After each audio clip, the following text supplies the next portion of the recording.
आप सब कैसे हैं। हम आशा करते हैं कि आप सब ठीक होंगे। और इससे पहले हम 10वां का पार्ट 2 तक क्वेश्चन देख चुके थे और हम पार्ट 3 देखने जा रहे हैं। 10वीं गणित का ऑब्जेक्टिव क्वेश्चन वास्तविक संख्या, चैप्टर का नाम है वास्तविक संख्या और पार्ट 3 देखने जा रहे हैं। क्वेश्चन है, देखते हैं। बोल रहा है कि अभाज्य संख्या की संख्या अपरिमित रूप से है। तो बोल रहा है अभाज्य संख्या की संख्याओं की संख्या अपरिमित रूप से है, तो एक है या 100 है या अनेक है या शून्य है, इनमें से क्या हो जाएगा? अपरिमित रूप से, यानी कि अनंत हो सकता है, अनेक हो सकता है, ये अनंत हो जाएगा। ये हो जाएगा आंसर सी। और दूसरा क्वेश्चन है, निम्नलिखित में से कौन अभाज्य संख्या है? अभाज्य संख्या किसको कहता है? जो एक और अपने से कटता है उसे कहता है अभाज्य संख्या। जैसे कि कोई भी इसमें ऐसा है जो कि अपना और स्वयं से, यानी स्वयं और एक से कटे, तो ये देखते हैं तो ये तो नहीं है, क्योंकि इससे 2 से भाग लगता है, 4 से भी भाग लगता है, 1 से भी भाग लगता है, ये तो होगा नहीं। ये देखते हैं 3 से लगता है और उसके बाद 9 से भी लगता है, ये तो होगा नहीं, 1 से भी लगता है। और उसके बाद ये देखते हैं ओनली फॉर 11 और 1 से ये विभाजित लगता है, ये 2 चीज़ से लगता है। और ये देखते 3, 5, 15, 1, ये 4 से, 4 और संख्या से लगता है। और यहाँ पे अभाज्य संख्या किसको बोलता है? एक और स्वयं से जो विभाजित होता है उसे कहता है अभाज्य संख्या। तो ये हो जाएगा 11 आंसर। अब बोलता है क्वेश्चन, निम्न में से कौन सी अभाज्य संख्या है? तो बस वैसे सेम हो जाएगा कि एक और स्वयं से जो विभाजित होगा तो उसे कहते हैं अभाज्य संख्या। तो ये हो जाएगा ए नंबर आंसर 29। और यहाँ बोलता है 625 के अभाज्य गुणनखंड में 5 का अधिकतम घातांक क्या होगा? तो 625 का गुणनखंड करते हैं तो 625 कैसे होगा? 625 का अधिकतम गुणनखंड 5 का बोल रहा है, तो 5 से इसको कटाते हैं। 5 जगह 5 है, 5 दूना 10 और 5 25, फिर 5 से कटाते हैं, 5 दूना 10 25, फिर 5 से कटाते हैं 25, फिर से कटाते हैं 1। ये क्या हो जाएगा? इसको कैसे लिखेंगे? तो 5 गुना 5 गुना 5 गुना 5। इसका अर्थ है गुना में घात क्या होता है? जुटता है। तो इसका बेस सेम है, यानी 5 बराबर है, 5 सब में नीचे में है, इसका 5 और ऊपर का 1 2 3 4, तो हो जाएगा 4। इसमें कितना हो जाएगा? तो अधिकतम घातांक कितना बोल रहा है, कितना है? तो क्या हो जाएगा आंसर? 4। तो ये हो गया 4 आंसर। अगला बोल रहा है कि 26 और 91 का मोसो क्या होगा? 26 और 91 का मोसो क्या हो जाएगा? 26 और 91 का मोसो, यानी 26 और 91 का मोसो। मोसो का अर्थ होता है दोनों में जो कॉमन आता है उसको बोलते हैं मोसो। तो कितना से आता है? दोनों पहाड़ा जो है किससे करता है? तो 13 दूना 26, 13 तो 91, 13 से कटा है 13 दूना 26, 13 तो 91। अब कट रहा है क्या? ये दोनों में कॉमन क्या है? 13 है, तो 13 हो जाएगा आंसर। अगर कहता है कि लोसो क्या है, तो लोसो क्या करते हैं? लघुत्तम लेते हैं, इसको तीनों को मल्टीप्लाई कर देते हैं, तो जितना हो जाता है वो हो जाता है आंसर। तो मोसो कितना हो जाएगा? इसका 13 हो जाएगा, मोसो 13। तो यहाँ 13 आंसर। तो ये हो जाएगा, स्क्रीनशॉट ले लीजिए। क्वेश्चन है 156 के अभाज्य गुणनखंड में 2 के महत्तम घात होगा। तो 156 का गुणनखंड निकालते हैं, 156 का तो निकालते हैं 2 से, तो क्या हो जाएगा? 7 दूना 14, 8 दूना 16, फिर 2 से निकालते हैं तो क्या हो जाएगा? यहाँ पे 3 दूना 6, 9 दूना 18, 39, और फिर निकालते हैं तो 3 से 13 तो 39। यहाँ पर हो जाएगा 2 गुना 2 गुना 3 गुना 13, तो क्या हो जाएगा? यहाँ पे 2 पे पावर 2 हो जाएगा घात, गुना 3 गुना 13। तो इस पे 2 का स्क्वायर, यहाँ पे 2 पे कितना घात है? तो 2, ये हो जाएगा आंसर डी। अगला क्वेश्चन, वह घन पूर्णांक जो 1 अथवा स्वयं से विभाजित हो या भाज्य हो, किस तरह के पूर्णांक होगा? तो इसको पहले भाग देते हैं। कितना से देते हैं? 1 और स्वयं से। कौन कौन लग सकता है? 1 से जो लगेगा तो किस में लगेगा? 3 से लगेगा। ये 3 और 1 से स्वयं से भाग लग जाता है, और लग जाएगा 7 से लग जाएगा। 7 और स्वयं, यानी कि 1 और स्वयं से भाग लग सकता है। उसके बाद 11 भी लग सकता है, 13 भी लग सकता है। ये क्या है? एक और स्वयं से अपने आप से भाग लगने वाला है, तो इसमें बोलता है कि कौन सा संख्या होगा, भाज्य संख्या होगा, अभाज्य संख्या होगा, सम संख्या होगा या विषम संख्या। तो इसको क्या बोला जाता है, ये जितना भी अंक है ये अभाज्य संख्या है, तो ये हो जाएगा अभाज्य संख्या आंसर। अगला क्वेश्चन है, प्रत्येक भाज्य संख्या को अभाज्य संख्या की घात की गुणनफल के रूप में लिखा जा सकता है अथवा नहीं। इसको बोलते हैं लिखा जा सकता है अथवा नहीं, भाज्य और अभाज्य का गुणनखंड। तो एक लेते हैं 725, तो इसका गुणनखंड करते हैं तो होता है 5 × 5 × 29। तो इस पर हो जाएगा 5 का स्क्वायर गुना 29, अर्थात 5 × 29 जब लिखेंगे इसका जो गुणनखंड आ जाएगा, इसका आ जाएगा अभाज्य संख्या, इसका जो भी आ जाएगा वो अभाज्य संख्या आ जाएगा। तो इसमें से आंसर देखते हैं, लिखा जा सकता है, नहीं लिखा जा सकता है, दोनों इनमें से दोनों गलत है, इसमें दोनों सही है अथवा दोनों इसमें से गलत है। तो इसको लिखा जा सकता है, इसके रूप में लिखा जा सकता है, ये हो गया। अब अगला क्वेश्चन है, 23,750 में 5 का अधिकतम घात क्या होगा। 23,750 में 5 का अधिकतम घात, तो 23,750 का गुणनखंड करते हैं तो क्या हो जाएगा, 5 × 5 × 5 × 5 × 2 × 19 ये होता है। और इसका 5 पे पावर कितना घात हो जाएगा, 5 पे पावर 4 घात × 2 × 19। तो 5 पे पावर कितना घात है, तो 4। तो इसमें हो जाएगा आंसर। अगला क्वेश्चन है, हम देखते हैं 1/a⁴n का मान निम्नांकित में से कौन होगा। तो इसका मान देखते हैं कि 1/a⁴n, तो जब ये ऊपर जाता है तो ये हो जाता है a⁴, यहाँ प्लस है तो ये ऊपर जाएगा तो माइनस हो जाएगा -n।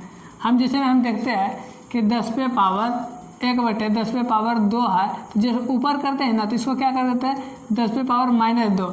अगर ये इसको हम ये माइनस को हटाना चाहेंगे तो इसको क्या लिखेंगे 1/10 पे पावर 2, ये इसके रूप में इसको लिख सकते हैं। तो जिस तरह इसको हम इस रूप में लिखें तो इसको भी तो इसी रूप में लिख सकते हैं। तो ये हो जाएगा आंसर, इसमें से जो होगा आंसर वो हो जाएगा। तो यहाँ पे बी नंबर है आंसर। अगला क्वेश्चन है, यदि P तथा Q दो अभाज्य संख्या है तो उनका मोसो क्या हो जाएगा। P और Q दोनों में हम अगर कोई भी मान लेंगे तो हम P और Q में से क्या 1 से दोनों में भाग लग सकता है, 1 से दोनों में भाग लग सकता है। और P से P में भाग लग जाएगा, P से P में भाग लग जाएगा, Q है तो Q से Q में भाग लग जाएगा।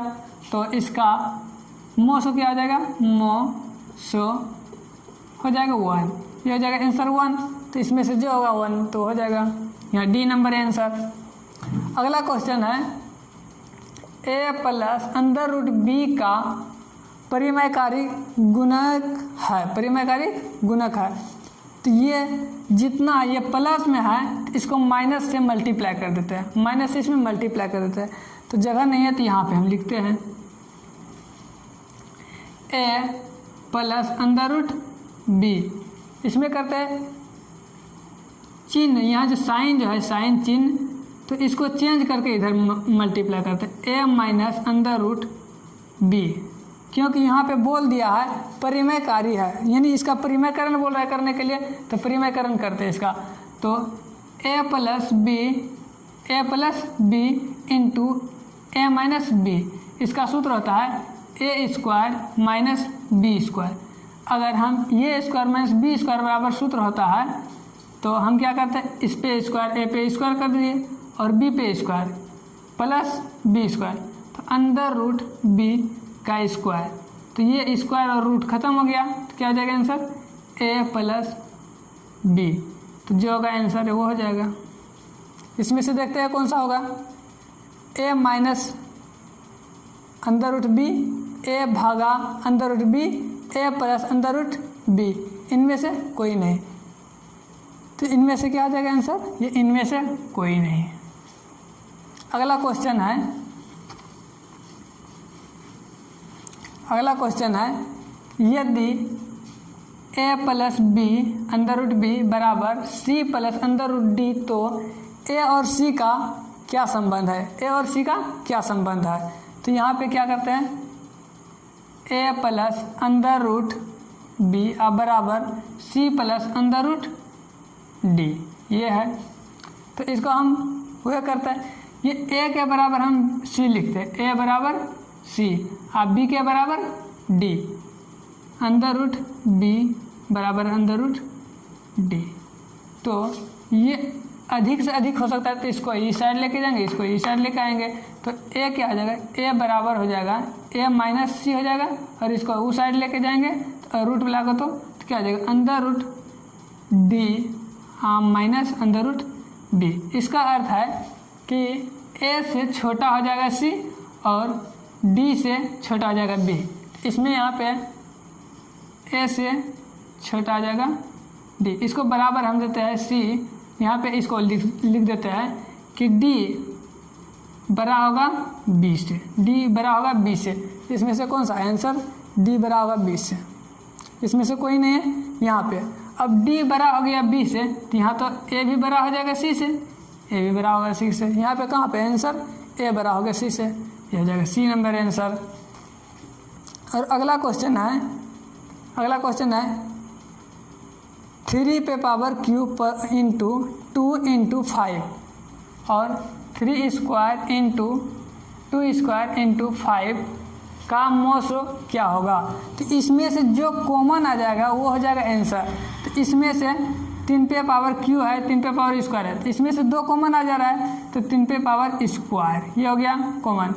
इसमें 2 और 2 स्क्वायर है, तो इसमें से क्या आ जाएगा कॉमन, तो 2 हो जाएगा कॉमन, तो 2 हो गया कॉमन, क्योंकि इस पे स्क्वायर है, यहाँ स्क्वायर नहीं है, तो इसीलिए 2 हो जाएगा सिर्फ कॉमन। इसमें 5 है, इसमें भी 5 है, इसमें 5 हो जाएगा कॉमन। तो क्या करते हैं, 3 तिया 9 और 5 25, सॉरी 5 दूना 10, 5 दूना 10, तो क्या आ जाएगा 9 डंग 90, इसमें से 90 हो जाएगा आंसर, ए नंबर आंसर सही। तो इसका स्क्रीनशॉट ले लीजिए। संख्या 4 पे पावर n, जहाँ n एक प्राकृतिक संख्या है, क्या n का कोई ऐसा मान है जिसके लिए 4 पे पावर n अंक शून्य 0 पर समाप्त हो सकता है, 0 पर समाप्त होता है? तो ऑप्शन दिया गया है n बराबर 2, n बराबर 0, n बराबर इन्फिनिटी, ऐसे कोई संख्या n नहीं है। तो इसका क्या हो जाएगा, तो यहाँ पे क्या बोल रहा है, शून्य पे, यानी कि n का मान शून्य पे समाप्त हो सकता है। तो यहाँ पे हम देखते हैं 4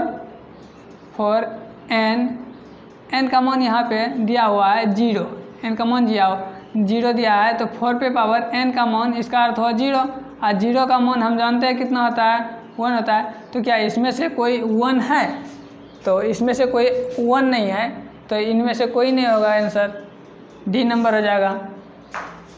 और अगला क्वेश्चन है, निम्न में से कौन अभाज्य संख्या है? निम्न में से कौन अभाज्य संख्या?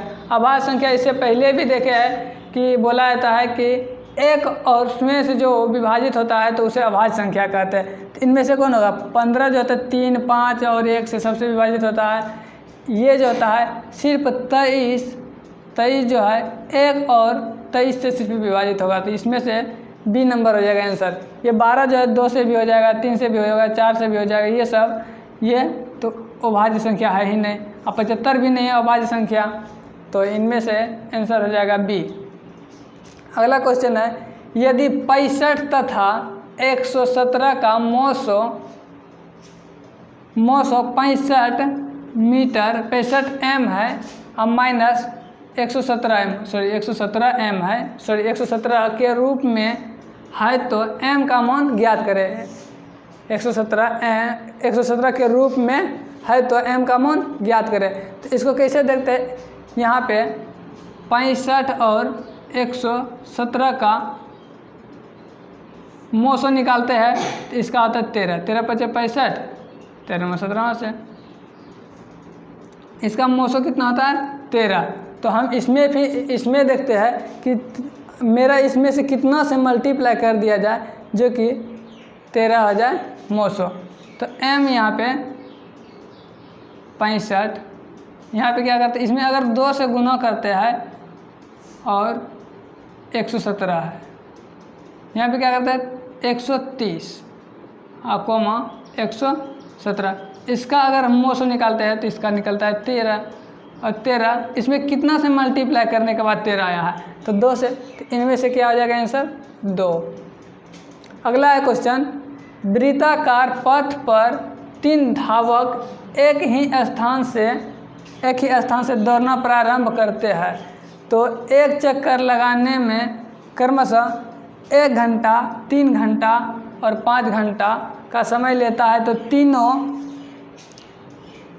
तीनों को प्रस्थान बिंदु पर पुनः मिलने में लगा समय।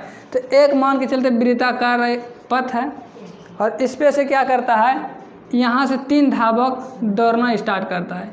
ये तीनों धावक यहाँ से दौड़ना स्टार्ट करता है। अब जब तीनों धावक जब दौड़ना स्टार्ट करता है तो ये दौड़ता है, ये दौड़ता है और ये दौड़ता है। ये तीनों जब दौड़ना स्टार्ट करता है तो एक बोलता है कि 1 घंटा में ये यहाँ पे पहुँच जाता है, ये 1 घंटा में, और दूसरा बोलता है इसको 2 घंटा लगता है, इसको यहाँ पे 1 घंटा में ये यहीं तक पहुँचता है, और तीसरा बोलता है ये यहीं तक पहुँचता है। तो ये बोलता है कि तीनों जो धावक है तो कितना समय के बाद ये तीनों एक ही स्थान पे पुनः पहुँचेगा।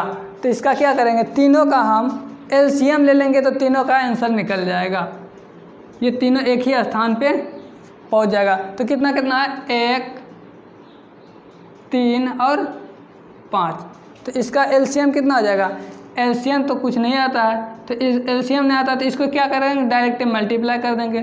तो क्या आ जाएगा 1 गुना 3 3 और 3 गुना 5 5 3 15 15 मिनट के बाद तीनों एक ही स्थान पे पुनः पहुंच जाएगा। तो इसमें से कौन सा होगा आंसर, तो आंसर हो जाएगा डी। तो इसका स्क्रीनशॉट ले लीजिए। क्वेश्चन है 2, 10 और 20 के लॉसो और मोसो का अनुपात ज्ञात करें। तो यहाँ पे देखते हैं, इसका अनुपात ज्ञात करते हैं। लॉसो कितना का कह रहा है, 2, 10 और 20 का। इसका लघुत्तम निकालते हैं तो 2 से कटता है 1, ये 5, ये 10, फिर कटाते हैं 5 से 1, 1 और 2। इसको जब मल्टीप्लाई करते हैं 2 गुना 5 गुना 2 कितना होता है, 2 5 10 2 20, ये 20 हो गया। अब मोसो ज्ञात करते हैं। मोसो क्या हो जाएगा, 2, 10 और 20 का मोसो। इसमें से कॉमन तीनों में देखते हैं कितना आता है, तो 2 एक बार में, ये क्या आ जाएगा फिर अब 5 बार में, ये 10 बार में। अब तो इसमें से कॉमन आता नहीं तो इसका मोसो कितना हो गया 2। अब बोल रहा है लोसो और मोसो का अनुपात। तो लोसो पहले लिख देंगे ऊपर और फिर बाद में लिखेंगे मोसो। तो यहाँ क्या आ जाएगा, लोसो कितना है मेरा 20 आया है, मोसो कितना आया है 2। इसको जब कटाते हैं तो क्या आ जाएगा 10/1, अर्थात 10:1। ये हो जाएगा आंसर। फर्स्ट का ये हो गया आंसर। और दूसरा कहता है सबसे छोटी अभाज्य संख्या और सबसे छोटी भाज्य संख्या का मोसो कितना हो जाएगा। सबसे छोटी भाज्य संख्या कितना है, भाज्य संख्या जो है मेरा 2 है सबसे छोटी अभाज्य संख्या, और अभाज्य संख्या भी तो सबसे छोटी 2 है, और इसमें से दोनों में कह रहा है कि मोसो क्या हो जाएगा। तो मोसो हम निकालते हैं तो 2 से 2 इसमें से कॉमन है तो 2 हो जाएगा आंसर। ये हो जाएगा बी नंबर, सॉरी ये नहीं। और यहाँ बोल रहा है यदि ए और बी अभाज्य संख्याएं हैं तो ए और बी का लोसो क्या होगा, ए और बी का लोसो क्या हो जाएगा। तो ये जब ए और बी दोनों में कॉमन है, ए और बी दोनों में, ए और बी ये दोनों का बोल रहा है कि लोसो क्या हो जाएगा। तो जब अभाज्य संख्या है तो दोनों को क्या करेंगे, मल्टीप्लाई कर देंगे, तो ए और बी हो जाएगा। जिसे हम मान के चलते हैं 2 और 3 का लॉस निकालेंगे तो ये दोनों को क्या करता है, मल्टीप्लाई कर देते हैं, 3 दूना 6। उसी प्रकार से ये ए और बी, तो इसमें से कौन हो जाएगा आंसर, सी नंबर। अगला है क्वेश्चन 2 लगातार संख्याओं का मोसो है। 2 लगातार संख्याओं का मोसो है। 2 लगातार लेते हैं संख्या, तो 2 लगातार संख्या लेते हैं तो क्या क्या लेते हैं, मोसो। तो यहाँ पे ले लेते हैं 2 और 3 लेते हैं, 4 और 5 लेते हैं, क्योंकि एक सम हो जाएगा तो दूसरा भी सम हो जाएगा, इसीलिए दोनों का अगर मोसो निकालेंगे, ऐसा कभी भी क्वेश्चन आ जाएगा, दोनों का अगर मोसो निकालते हैं तो इसमें भी कॉमन 1 आता है और इन दोनों में भी कॉमन 1 आता है। इसका मोसो जितना भी आ जाएगा, 2 लगातार बोलेगा संख्या तो उसका मोसो बोलेगा तो उसका आंसर 1 हो जाएगा। अब बोल रहा है इतना के कितने अभाज्य गुणनखंड है, यानी कि 5005 के कितने अभाज्य गुणनखंड है। तो यहाँ पे कितना है तो देख लेते हैं तनिषा करके, 5005 ये कटाते हैं पहले 5 से 1 0 0 1, फिर कटाते हैं ये होता है, अब 7 से कटाते हैं 7 1 7 और 7 चौक 28 और फिर यहाँ हो जाएगा 7 21, फिर यहाँ कटाते हैं 11 से 11 11 के 11 11 33, क्या आता है 5 गुना 7 गुना 11 गुना 13। इसका गुणनखंड क्या होता है 1 2 3 1 4 गुणनखंड। इसका आंसर हो जाएगा बी। अगला क्वेश्चन देखते हैं। क्वेश्चन 6,8 और 22 का लोसो और मोसो ज्ञात करें। तो इसको देखते हैं, इससे पहले भी क्वेश्चन देख चुके हैं ऐसा। तो 6 8 और 22 का इसका निकालते हैं लोसो, 2 से 3 4 और 11। इसको जब मल्टीप्लाई करते हैं तो 2 गुना 3 गुना 11 गुना 4, तो 3 गुना 6 6 24 24 गुना 11 करते हैं, 24 गुना 11 करते हैं तो हो जाता है 164 164। और इसका मोसो आ रहा है 2। तो लोसो और मोसो का अनुपात, लोसो और मोसो का अनुपात हो जाएगा 164/2, अर्थात ये कट जाता है 132/1। तो ये हो जाएगा 132/1, ये हो जाएगा आंसर 132/1 आंसर हो जाएगा। अगला है 96 का अभाज्य गुणनखंड क्या होगा। 96 का अभाज्य गुणनखंड, तो यहाँ पे देखते हैं 96 का अभाज्य गुणनखंड। तो 96 का अभाज्य गुणनखंड 2 से कटाते हैं तो यहाँ पे हो जाएगा 4 गुना 8 और 8 गुना 16।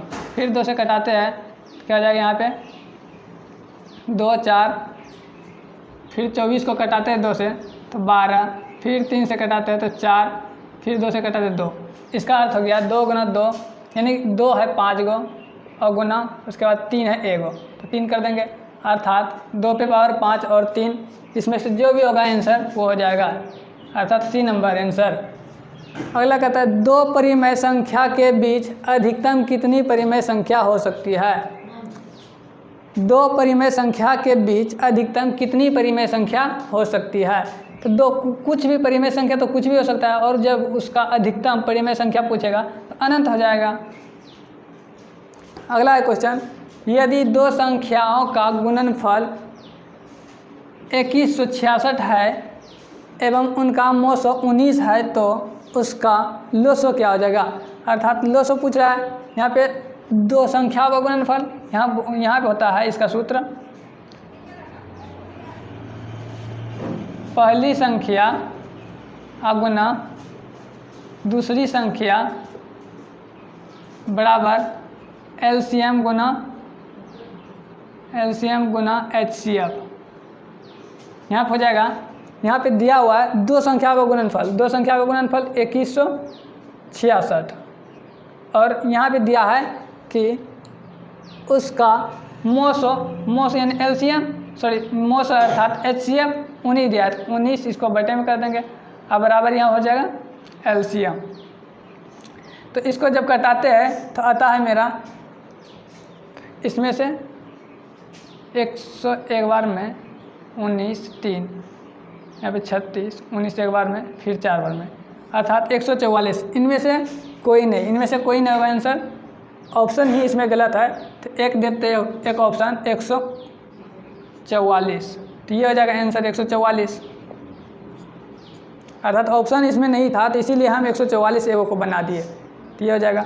अब तीसरा बोलता है, अगला क्वेश्चन बोलता है 144 के अभाज्य गुणनखंड 2 का घातांक है। 144 का अभाज्य गुणनखंड 2 का घातांक है। 144 को हम करते हैं 144 का अभाज्य गुणनखंड 2 से करते हैं 7, 2, फिर 2 से करते हैं 3, यहाँ हो जाएगा 6, 2 से करते हैं 18, 2 से करते हैं 9, फिर 3 से करते हैं 3, अर्थात ये 2 गुना 2 गुना 2 गुना 2, अर्थात 2 पे पावर 4 और 3 पे पावर स्क्वायर।